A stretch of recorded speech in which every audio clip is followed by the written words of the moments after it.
Good morning and happy daylight savings. Ooh, it's an early wake up this morning, but I'm trying to get on track. I wanted to make a video real quick just to follow up on some of our phase four goals. We sat down together at that full PD in February a few weeks ago, and all our teachers, you guys thought about one of these three things within this monitoring goal of either following active monitoring pathways through your room, coming up with a coding system and utilizing that with your kids for feedback, or capturing data. And you might be doing all three at this point. It's been a few weeks. You also might be like, oh, I made those goals and I'm feeling bogged down with behavior. And so I want to make sure we have a way to address that today. I just wanted to give a little bit of an update on where we could be with our phase four work. And I want to introduce the idea of like monitoring laps. We didn't really discuss that last time, but there's another way to break this monitoring process down to be able to give really specific feedback to kids and hopefully more effective monitoring. So let's take a look.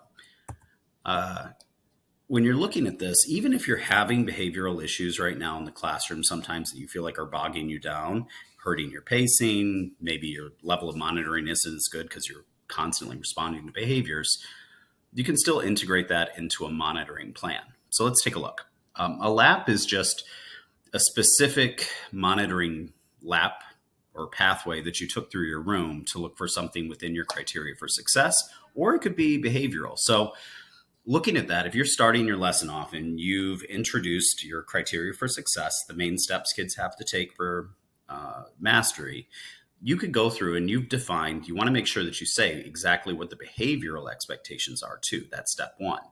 And the academic expectations. So what should their voice level be? What should their activity level be? Participation with neighbors, posture even, sit up straight. But define those things at the beginning, and that can be your first lap for monitoring.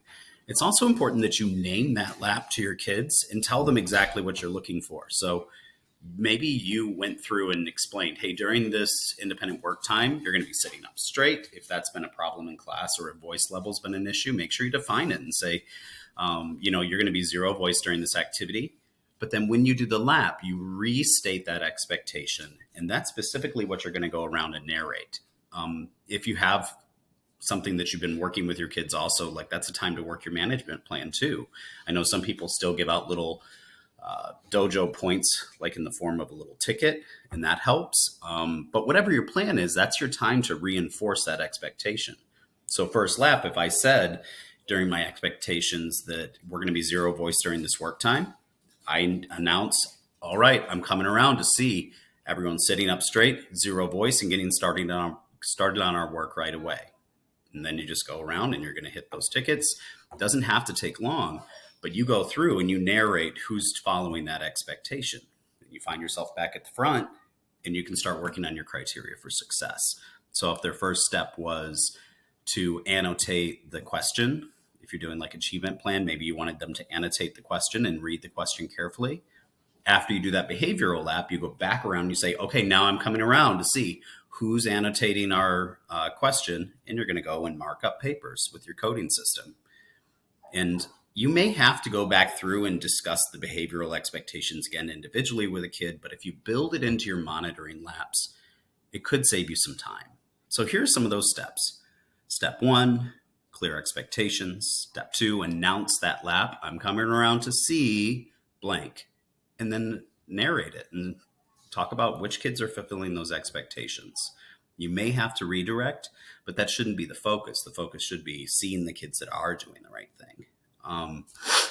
Then you can start working on your criteria for success and announce your second lap, third, and so on about where do you see kids. And that's where it gets interesting when you can start responding to your criteria for success. If you see kids getting stuck on the second step, or if you need to stop the class and do a quick reteach or a quick discussion, that's where you get to make some of those decisions. So this is really important this time of year, and it's just good teaching. But you might find yourself like struggling with behavior, and that's okay. You just can build it into this process so that it's not slowing you down too much, because you have most of your kids on track doing what they're supposed to in class. When I go around, that's what we see. So happy monitoring.